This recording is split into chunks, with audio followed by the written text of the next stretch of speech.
Hello everyone, welcome to today's event. Bonsoir à tous qui nous joignent depuis la France. I'm Ludivine Wolksik, the Executive Director of FACCNE, the French-American Chamber of Commerce of New England. Today's session is organized in partnership with the FACC of Chicago and with the support of the FACC of Atlanta and AmCham France. In the name of FACC New England and our national network, I'd like to thank again Ipsen and EY for sponsoring this series of events that will run until June. As we continue our diversity, equity, and inclusion series, our event today is dedicated to creating meaningful and impactful DEI practices for global businesses.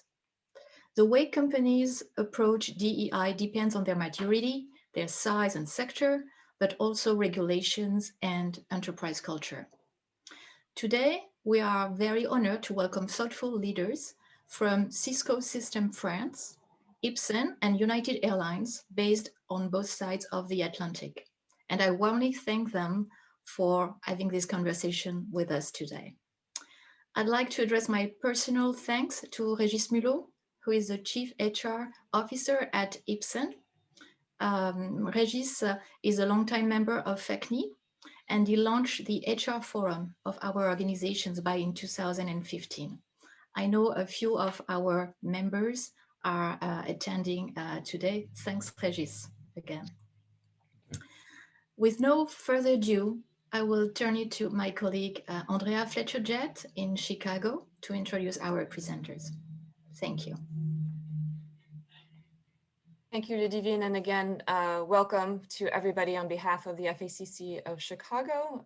We are thrilled to have a lot of our members here, as well as members from New England, Atlanta, and AmCham Paris. Thank you all for being here. Again, to our speakers. Just a quick note of housekeeping. We're planning on a discussion that will last about 15 minutes, and then we'll leave about 10-15 minutes for Q&A at the end. Please ask your questions in the Q&A function, and we'll address them at the end. You can ask your questions throughout the event. I am going to turn it over now to our moderator, Mariam Huss, who is the managing partner and founder of Axxum Consulting. She will kick us off and introduce our speakers. Thank you again. Thank you, Andrea. So good morning, good afternoon, good evening, everyone. My name is Mariam Huss. I'm the founder and managing director of Axxum Consulting. I am based out of Chicago, although originally from France.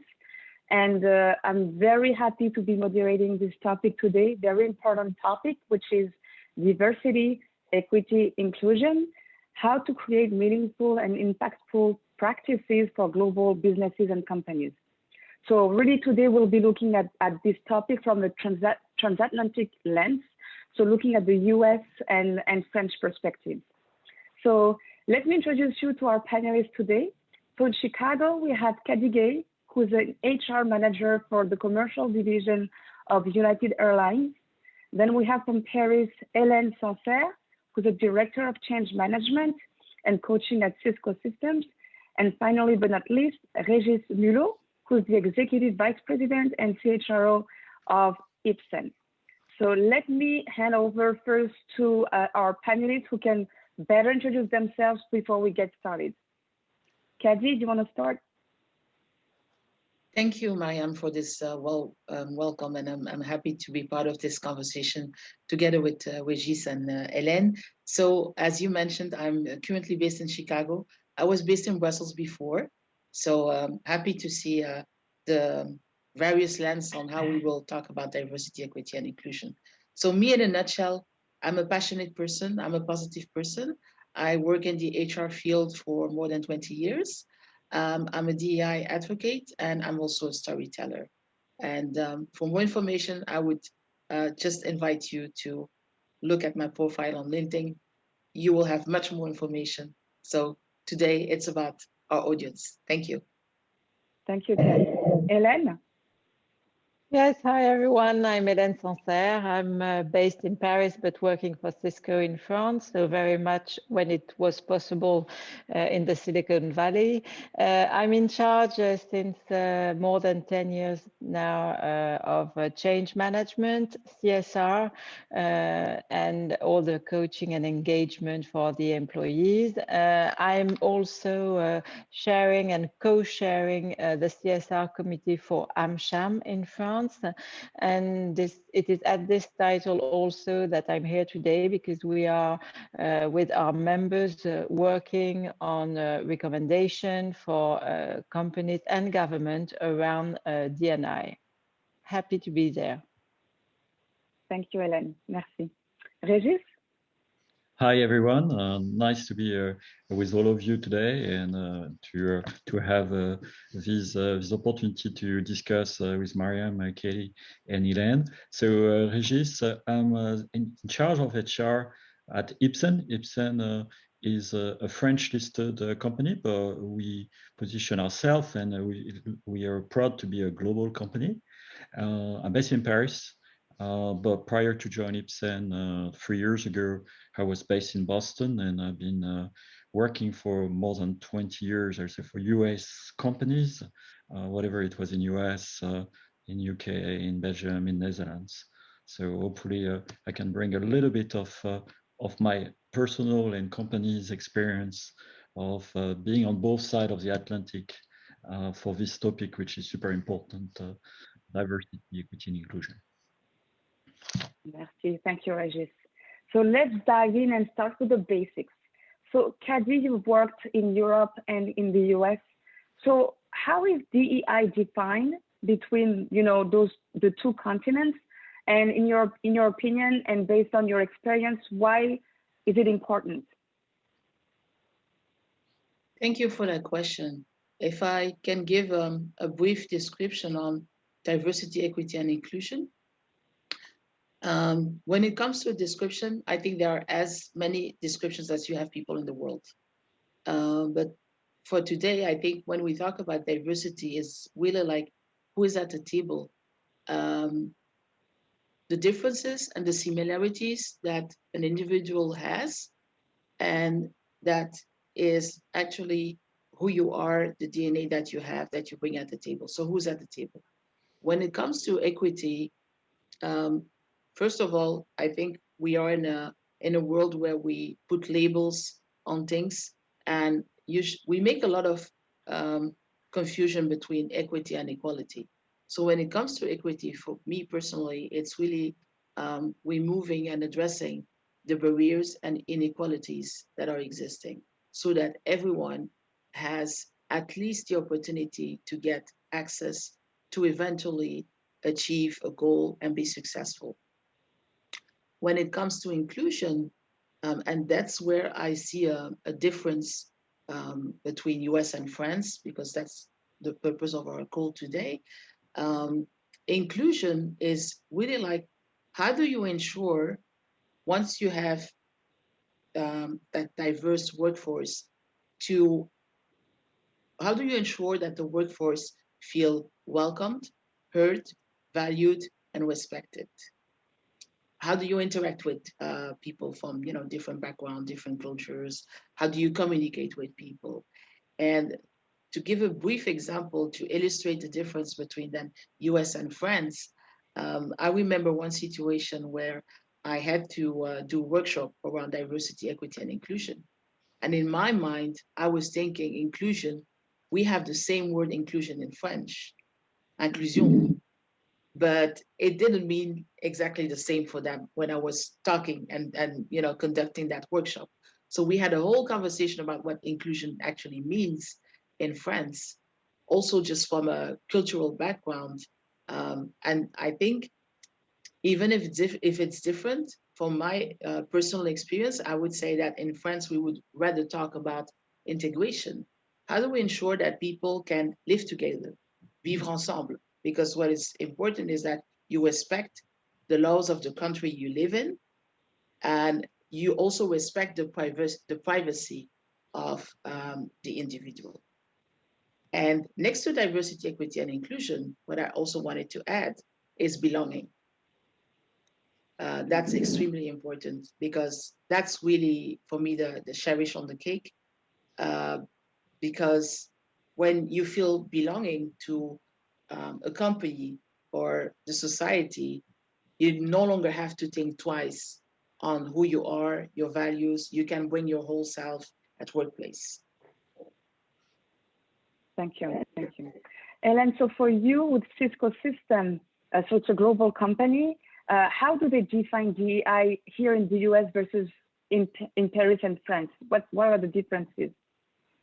Yes, so I represent a US, but a global company based in France. So it's a lot of opportunities and challenge. And I really do agree with you, Khady, that diversity and inclusion are not the same. I don't say it as well as you do, Khady, but what I say to Cisco employees is that diversity is about number, inclusion is about experience.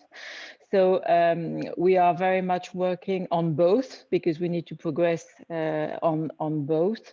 I would like to share my perspective on this.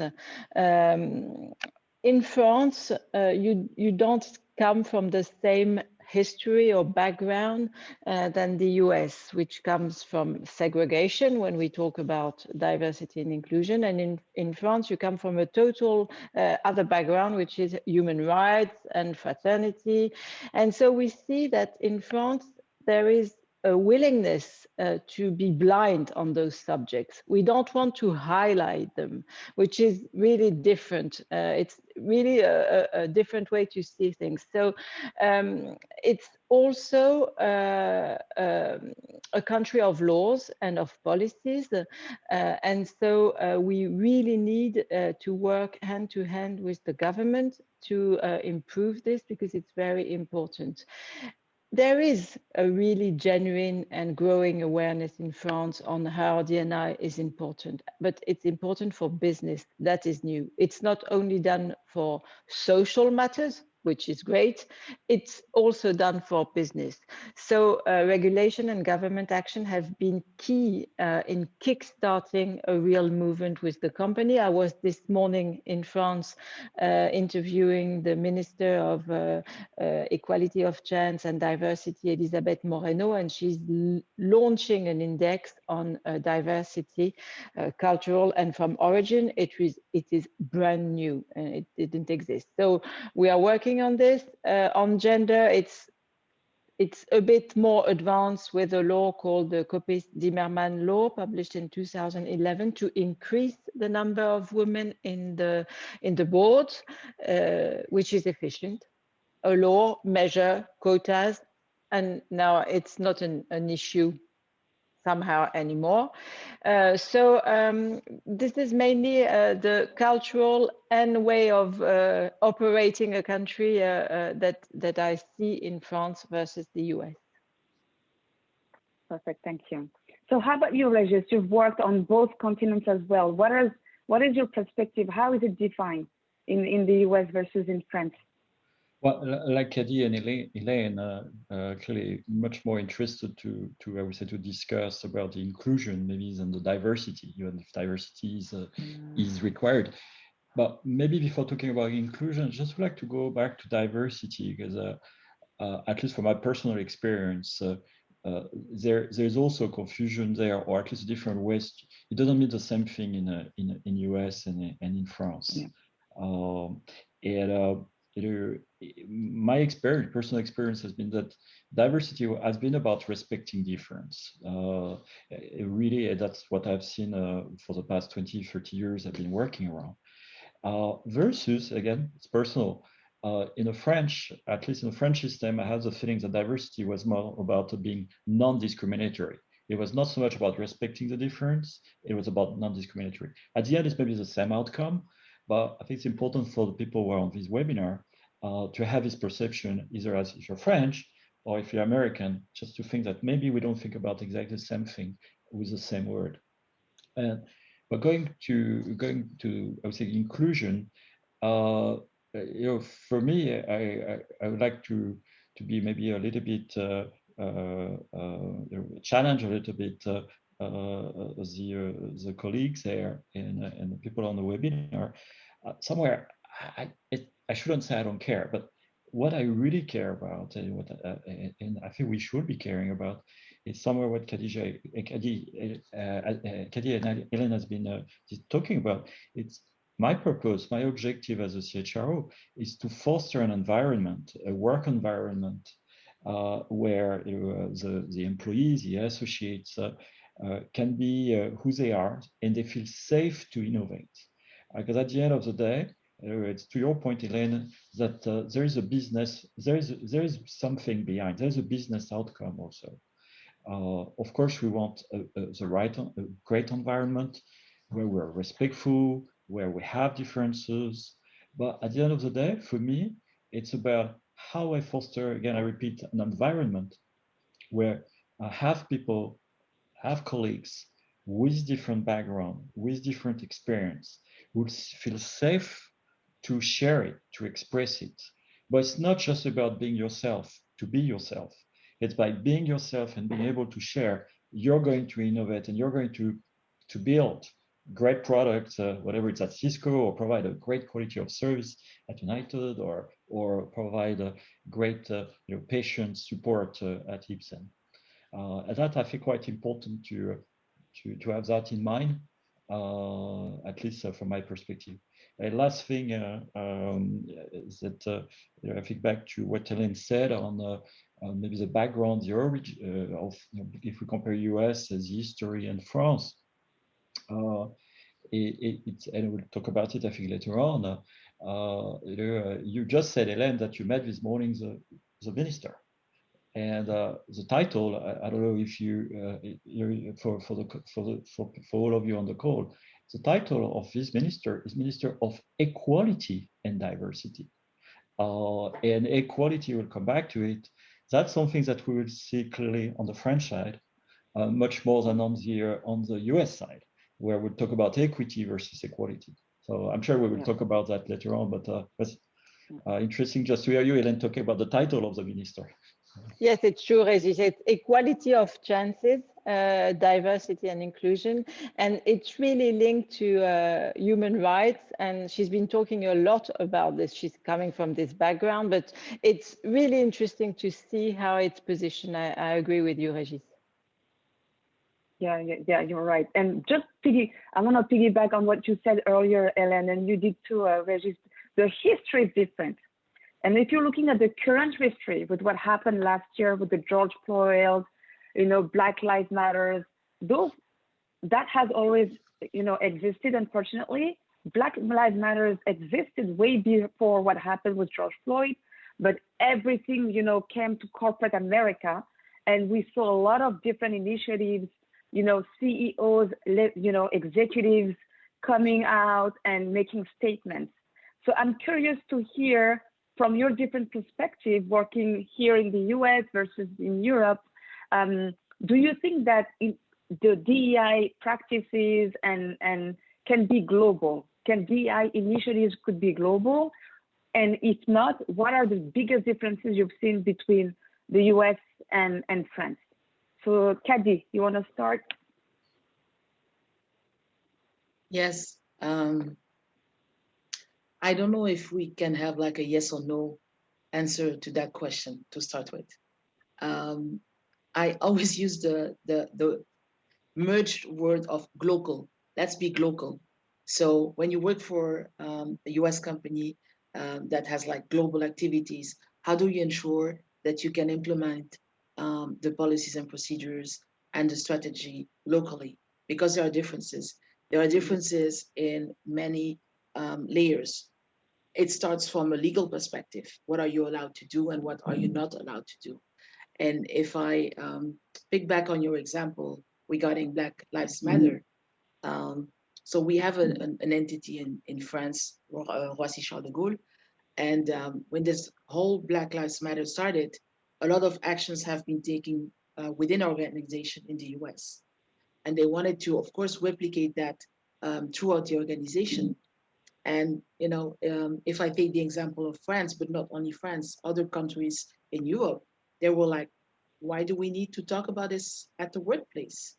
So that's where you see already a difference, that the one size fits all doesn't work. We need to have that cultural intelligence awareness, but also flexibility and agility to adapt to the needs of the employee. If you talk about DEI initiatives, I think it's important to understand why you're doing it and how you will do it. And what is it that you want to address? Because the issues are not exactly the same.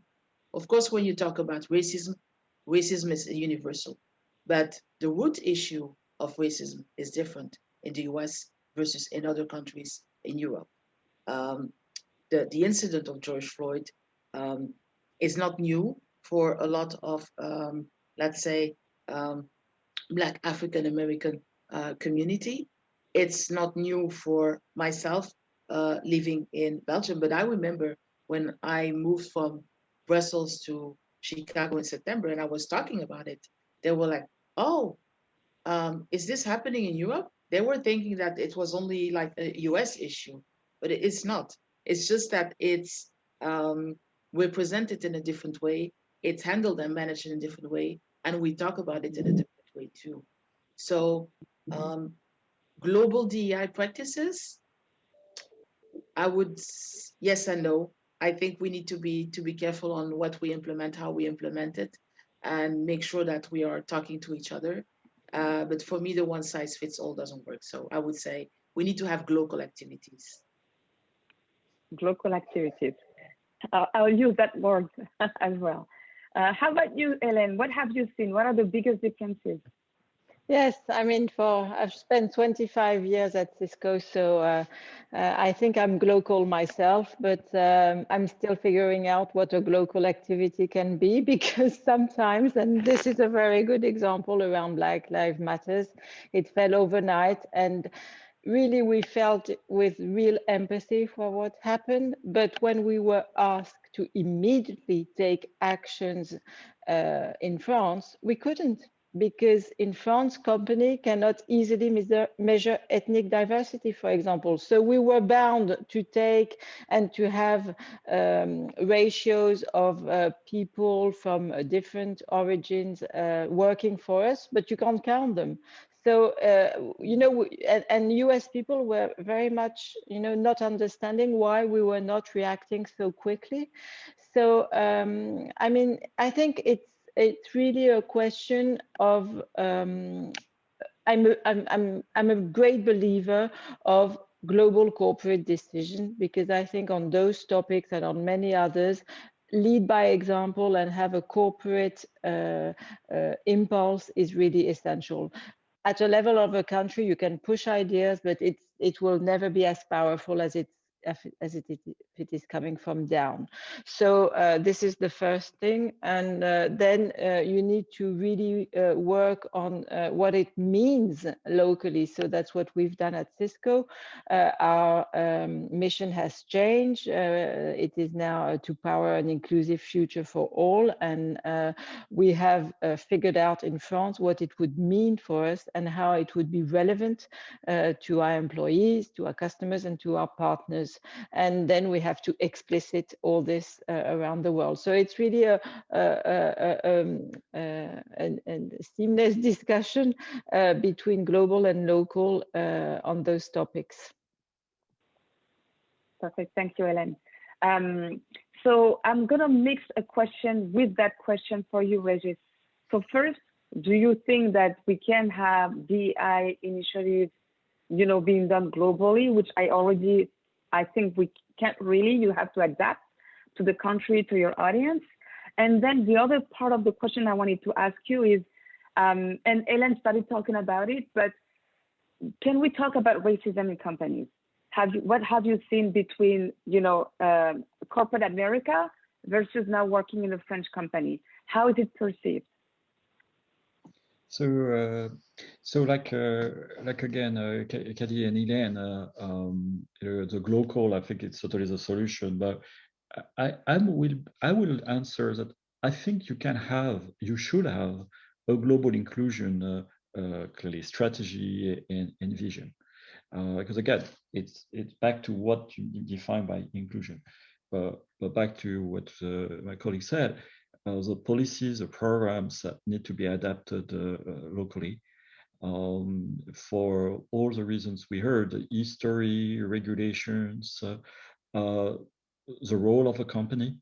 Back to Black Lives Matters, I think at least for France, and we can't apply that to all European countries, but in France, it's true that it's very rare that CEOs or companies will make statements about societal matters. It doesn't mean they don't matter as individuals, as employees, but it's very rare compared to what we're used to in the US.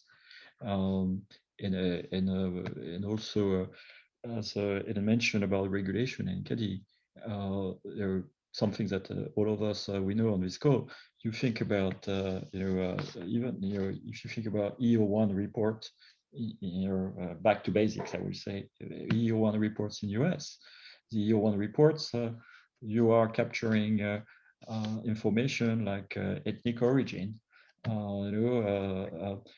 You have an equivalent of EO1 report in France. In fact, in France, it's even like for 50 employees plus versus 100, I think, in US. But it's forbidden to report that. But we are reporting on handicapped, on disability. So you have different. It's not about we care less about ethnic or racism or disability, but it's just the history. So they clearly measure differences there. But the challenge, I would like still to go back to the Black Lives Matters in George Floyd tragedy. It was quite interesting. It's interesting for an American company who didn't know, had to decide how do we talk about it in France. I can tell you for a French company, or at least French-based company, it was also an interesting question, so the reverse question. In fact, I may have some colleagues on this call. In US, of course, there has been a topic of discussion. Our CEO or president for North America has been clearly talking about it, has been exchanging with the teams, and the teams was really, it was a topic of discussion internally and also even on like LinkedIn or this type of social media. In France, we didn't talk about it at all, but we got feedback. So that's a lesson for us. We got feedback from colleagues from US or from UK to say, how come you didn't react? So it's a lesson for us. Honestly, I don't have the answer. It's a lesson for us to say, well, usually it's not what you do. And by the way, in the local divisions, the regional division, we have been reacting, and we have been clearly show our support there. But should I? It's a big question. Should I, as a multinational company, whatever it's an American one or a French one or whatever country, how do I react? Because the perception will be different. It's not just US and France, maybe India, it's Japan. So not automatically easy answer. May I have an easy answer for at least, which is to say you have this global point of view, then you have a company who has a color, French or American, so you will have a corporate approach, which will be the corporate approach of the country of origin of the company. However, locally, you will of course adapt to the circumstance. Not sure Mariam answered well to your question. No, that's totally fine. But that's where If I can add on this, Mariam, I'm sorry to interrupt, but I still think that in our places and in our companies in France, we shouldn't hide around the topic, because if you look to the 2019 Eurobarometer, France is one of the EU countries where discrimination is felt the more acutely. Nearly 80% of French people believe that discrimination based on skin color, ethnic origin, or religion is widespread, compared to 60% of Europeans. So It's really something that is bothering us, because it's not just France and US where, you know, French people could have a sense of saying we are a cultural exception. We are becoming an exception inside Europe now. So I think it's really time to move on and to take this a bit taboo subject also, because it's a reality in the workplace. And now racism is in the workplace is starting to be addressed through anti-discrimination actions. So, you know, platform, punished by law, legal actions, but it's not enough, because there are not positive action taken, because there are still a lot of discrimination on CV. Resume to hire people. So I think it's really a topic we have a responsibility in France to address, and to address quite quickly, because if not, we are going through something that is not right for our country business-wise, and not right for our country social-wise. What do you think it should take for leaders in the French companies to address it and be more, you know, involved, you know, trying to replicate what the US leaders have been doing for at least the last year? Do you think it's the, you know, the law has to be there, like politics needs to join, or maybe financial implication, or you are seeing more legal actions, and then, or really it's just, again, we were talking about culture. It's a culture exception, and this will just take time for a change. For me, and it's just me speaking, and I speak from an American company, a global company based in France. I mean, you can't measure, you can't act on what you can't measure. So you need to measure. And if it has to go through quotas, it will have to go through quotas. And if it has to go through name and fame or name and shame, I mean, it's just to kickstart something. So I'm really a strong believer on the partnership between private and public sector on those topics, and step by step we can, you know, do little things but piled up, and with company adopting a global approach on inclusion, I think it can work. If I may, I agree and disagree with Hélène. So what I disagree is the name and shame. Maybe it's different. I have a slightly different point of view there. I agree that we need to take action. I fully agree with everything. I would prefer to name and congratulate, or name and celebrate, than name and shame. And again, as you have an environment, you have regulations that doesn't permit you, and it shouldn't be an excuse, but doesn't permit you to do everything you may be able to do in another country. I think what we need to really put you know, on the table is the great initiatives where it works. Because, by the way, you know, the debate of diversity and inclusion, I think a lot of us on this call, we are trying hard. We are trying hard to put in place diversity programs and diversity and inclusion program for years and years and years. And whatever it's about ethnic origin, whatever it's about gender, we see progress, but quite limited progress. In fact, it's quite frustrating when at least when I look at the past 20, 30 years. So I think it's more by, again, showing that what Cisco is doing, or whatever other company has been doing, that we would be able to make a difference. And just like to give an example of one thing we are just initiating now at Ipsen. We have made a very clear statement at Ipsen that you know, we want to ensure that all the shortlist of candidates are diverse. So, you know, that's very vague. And it's vague on purpose, because again, you can't, the definition is not the same from a country to another one. But then we started to have this discussion, and we are just in the middle of it, with the HR community, which is driving the recruitment process, to try to understand what does it mean, a short list of diverse candidates. And where we are today is to say, okay, for each role that we are recruiting for, the shortlist of diverse is going to mean something different. For some roles, maybe the focus is going really to be about gender. My God, in these type of activities, there are really very few women in management roles. So, okay, we'll have to ensure that on the shortlist of candidates, there are women. Maybe it's going to be about ethnic origin. Sometimes it's a combination of the two. No, it's not about automatically have a quota to say, hey, my shortlist of 5 candidates must be a woman, one person from Asia, one French or whatever.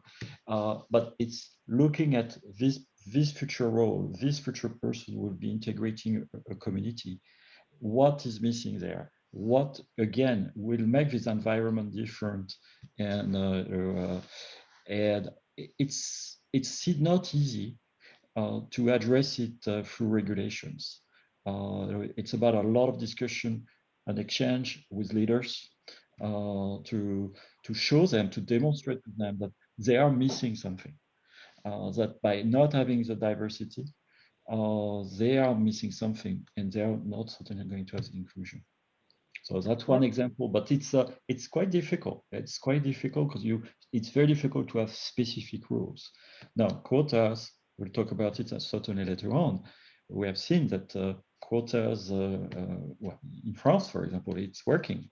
We have some examples, I think on gender at least, where we have seen major progress in France on the boards, for example. Yeah, I agree. Thank you. That's perfect for the final 2 questions that I was about to ask Khady and Hélène, because you started, alluding to recruiting practices. So Khady and then Hélène, can you share with us some best practices or success stories with the audience as far as recruiting or groups, or make sure that you retain or have that employees feel that they belong to a company? Yeah, if you just allow me 1 minute, I just wanted to add something to what Régis and Hélène said. We were talking about quotas, we were talking about policies and procedures. I think what is also important when it comes to DEI, it's not easy. And the human being in generally is resistant to change. So we almost have to be in a situation where we unlearn and we go through a transformation, and each company will go through a certain diversity maturity level. So maybe for one company, it's ensuring that you have the frame in place, which starts with policies and procedures. And historically, when we were talking about DEI, it was about the legal aspect from a legal lens. And then from there was an evolution. So I don't think that we are in a revolution right now. We are in an evolution. And when it comes to diversity and inclusion, it's a marathon. It's not a sprint. So it's really making those small steps, the sustainable steps. And it's to your question around what can leaders do, it's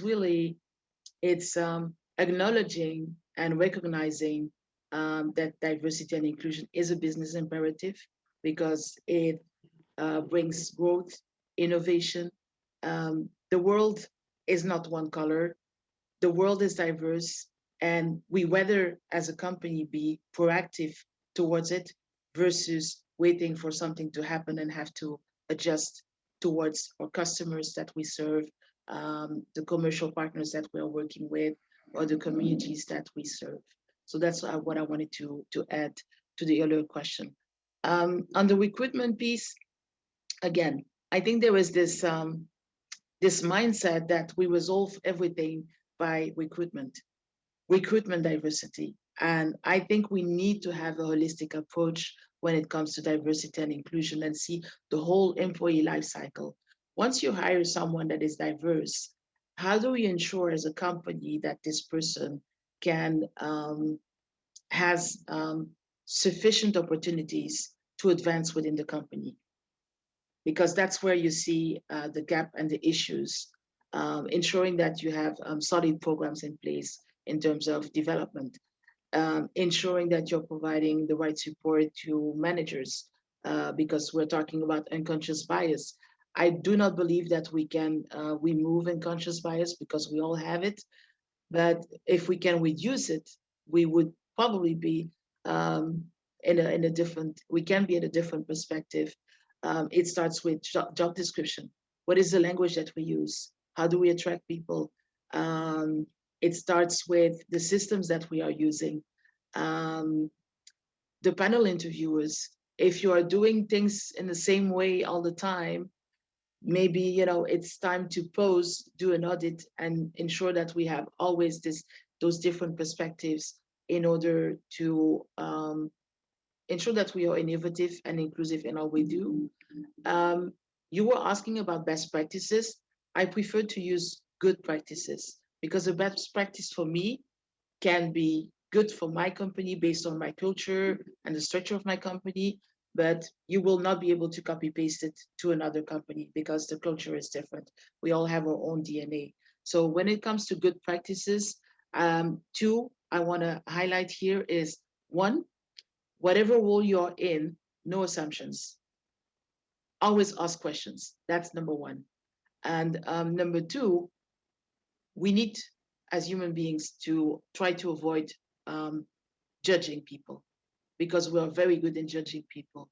So I think that's really number two, the two good practices that are, and that's regardless of the role you're in, because I believe that inclusion is everyone's responsibility. I saw a couple of comments in the chat here. Inclusion is everyone's responsibility. It's not limited to HR. It's not limited to the DEI department. It's everyone's responsibility. And then the additional point I want to make here is that leaders will be held accountable. Someone needs to have that level of accountability. Yeah, I totally agree with you, Khady, on what you said. And if I may, I will share what we have observed within the members of AmCham, so great international companies, French or US, but based in France also.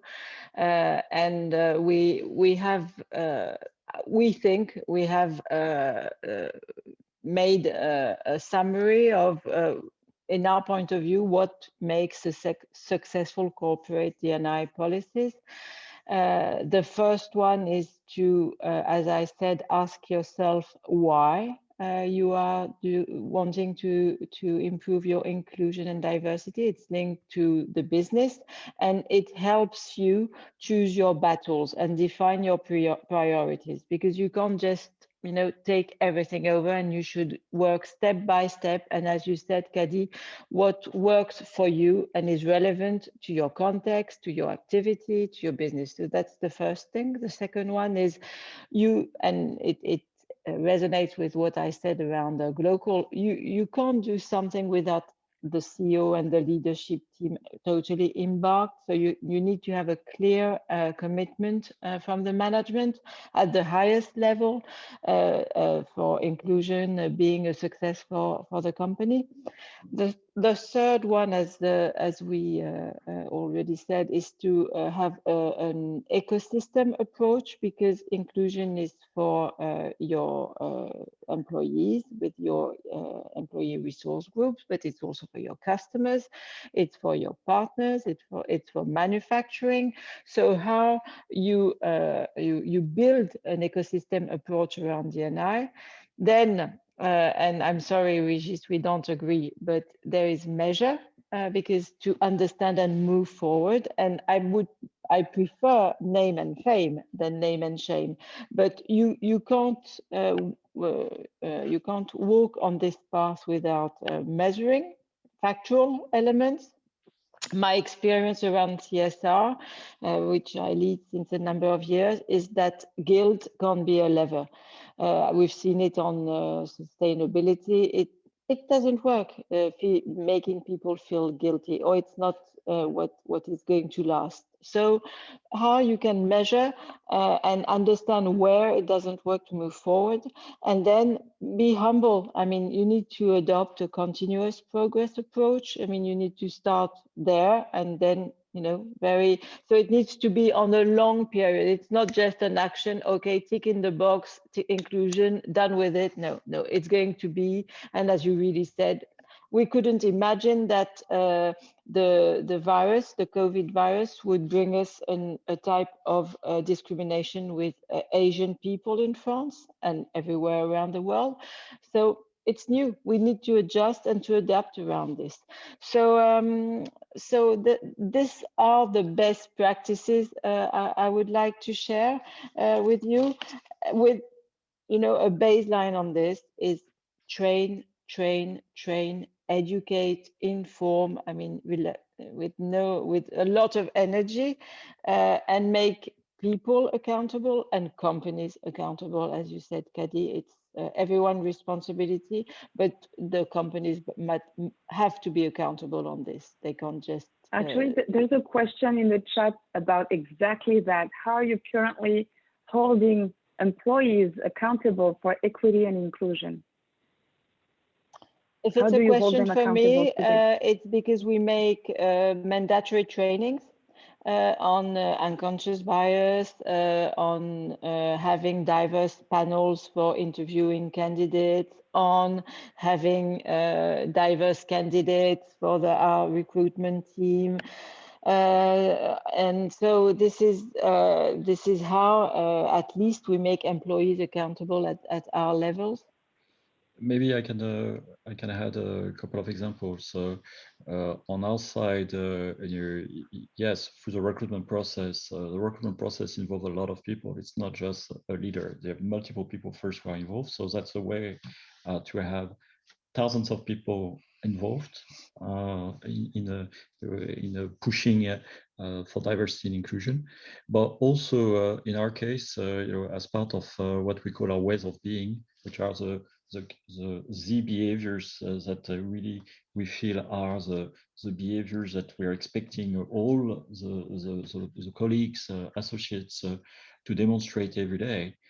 There is an important part related to diversity. So that's something that we are measuring, not the only thing we measure, but when we measure, at the end of the year, the what, but and the how, as part of the how, there is a reference to diversity.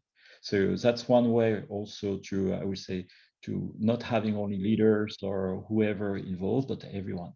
And of course, as Hélène mentioned, through some trainings, you can increase awareness. Just would like to take 1 minute to go back to one point, just because I want to make sure people understand that I don't disagree with Hélène on measurements. I just disagreed on the shame versus fame. And measurement, I totally agree. I think it's critical. If you don't have objective and measures, you're not going to go there.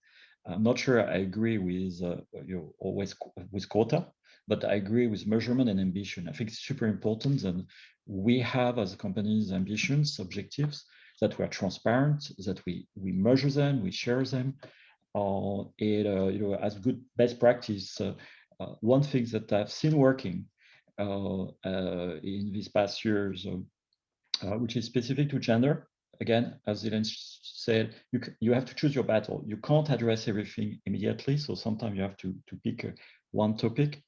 One thing that we have seen working is, in fact, training. Not training on diversity, but access to our leadership development program. We have put in place for 3 years that for, I would say, our leadership development program, we want gender balance in terms of participations. So we want 50% of men and women, 45-55, because sometimes if someone doesn't come, you drop the percentage. But by forcing to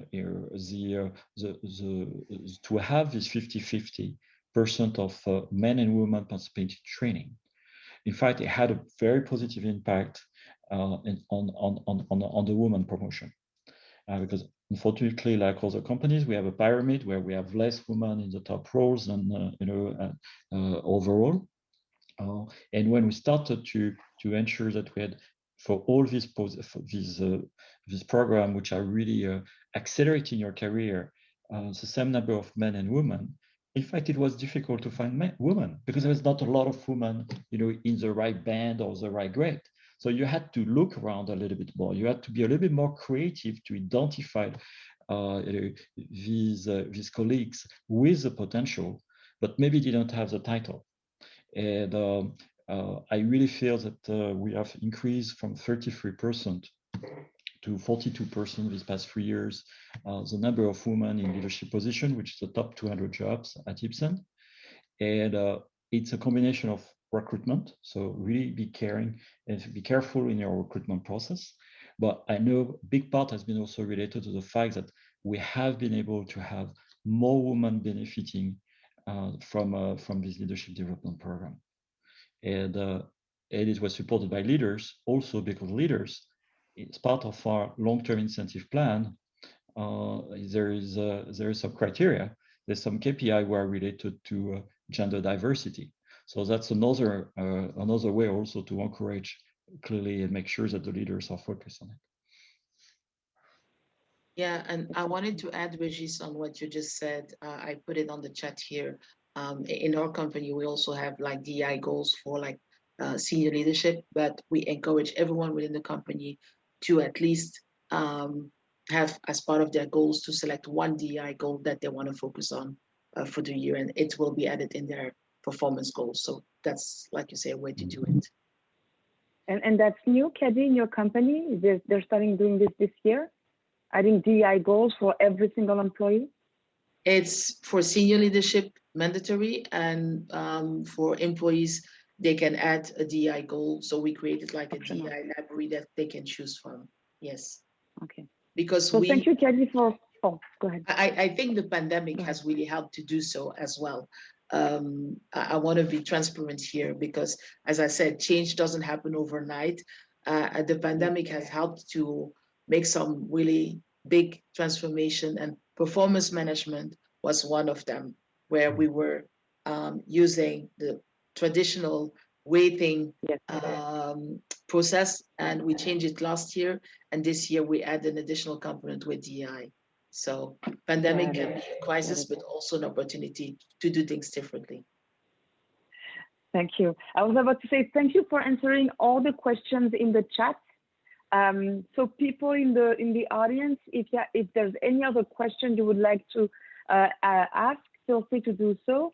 Otherwise, I just wanted to come back to the question from Adrian, because I am a firm believer that DEI culture shouldn't just sit in HR. That should be with the C-level, you know, the C executives and across the company. So Khady, can you tell us more about your thoughts on this? So within our company, we have a diversity, equity, and inclusion council that is led by our executive team, but everything is cascaded to the other levels. And I agree that DEI doesn't need to sit with HR or DEI department only. It's, as I mentioned earlier, it's everyone's responsibility. So it's more having like a collaborative approach.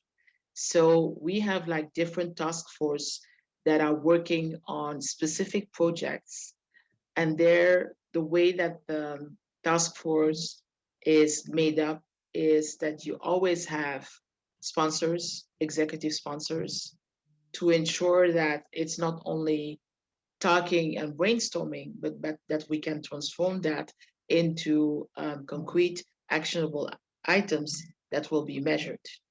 So that's one way of doing it. So we have a couple of projects that are going on, which are actually the result of this collaborative approach, ensuring that you bring the right key stakeholders at the table.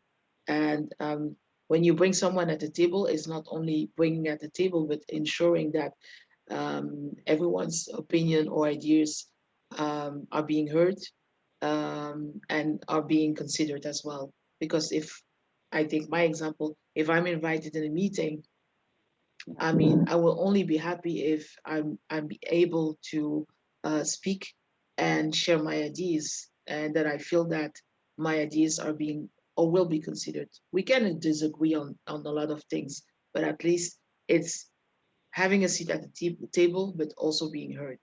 That's important too. There's one question from in the Q&A chat from Adama Kamara. So that's mostly, I would think, for Régis or Hélène, but Khady, feel free to answer to it. So the question is, how can we make progress on DEI topics in France when there's no official metrics about ethnicity? Well, if I refer to our morning call with AmSham, things are moving on. There's a diversity index that will be launched by June of this year. It's the first step. Volunteering companies will measure social and ethnic, cultural diversity and inclusion among their employees. It's unprecedented in France. Huh? It never happened. So it's the first step. I am not sure that we can't measure ethnicity. The thing is how to do it, being respectful of our cultural background and everything. So now we have a minister that is really concerned by the topic, who has at least one more year to be there and who wants results. That's always a good equation to make things move. And we will at AmSham, we've provided and we've said that we will help as much as we could as global companies to make progress on this. So it's not perfect, we're quite far, but it's the first time really that I'm very optimistic on those topics now. I don't know, Régis, if you feel the same? Yeah, just for the American audience, maybe they don't know, in France, we cannot measure ethnicity. Is it a regulation by the law or just because from a cultural perspective? No, by law, you have different regulation, but one of them, which is in fact a Data Protection Act, doesn't permit today to collect information about ethnicity in a company. You can, in fact, there's ways to do it, but in a company, it's considered as something illegal today. So what Hélène mentioned will be a very important step. Because you need to have the support, you need to have an initiative from the government, not only volunteer, but who's going to somewhere protect you, that what you're doing is not illegal. So that's some good news. And Ipsen, I don't know yet all the details. I know we have been also contacted by the authorities to participate to this new index that they want to test. And good news, because we talk about France and US, is part also of some European initiatives. And if I'm correct, Hélène, my understanding is that next year the presidents of Europe is going to be France. It's changing every 6 months, and that's one of the topics that the French government is planning to push for, which is this question about diversity and ethnics. Now, in parallel, we still need to add them. I agree with you, not easy without measurements, but there's a lot of things that we should do, and I don't say I'm doing it myself, that we can do without waiting.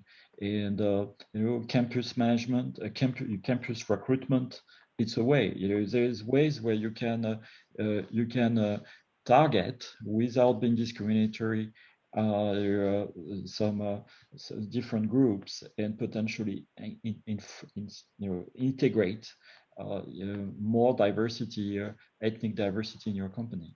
But it's a long journey. It's clearly going to be a long journey. Yeah, absolutely.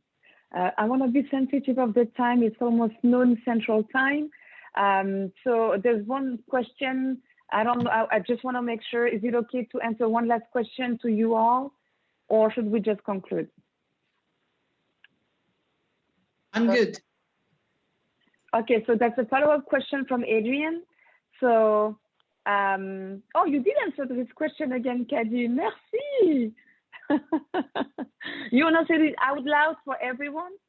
His question was around, from a global standpoint, which cultural approach would you take on DEI?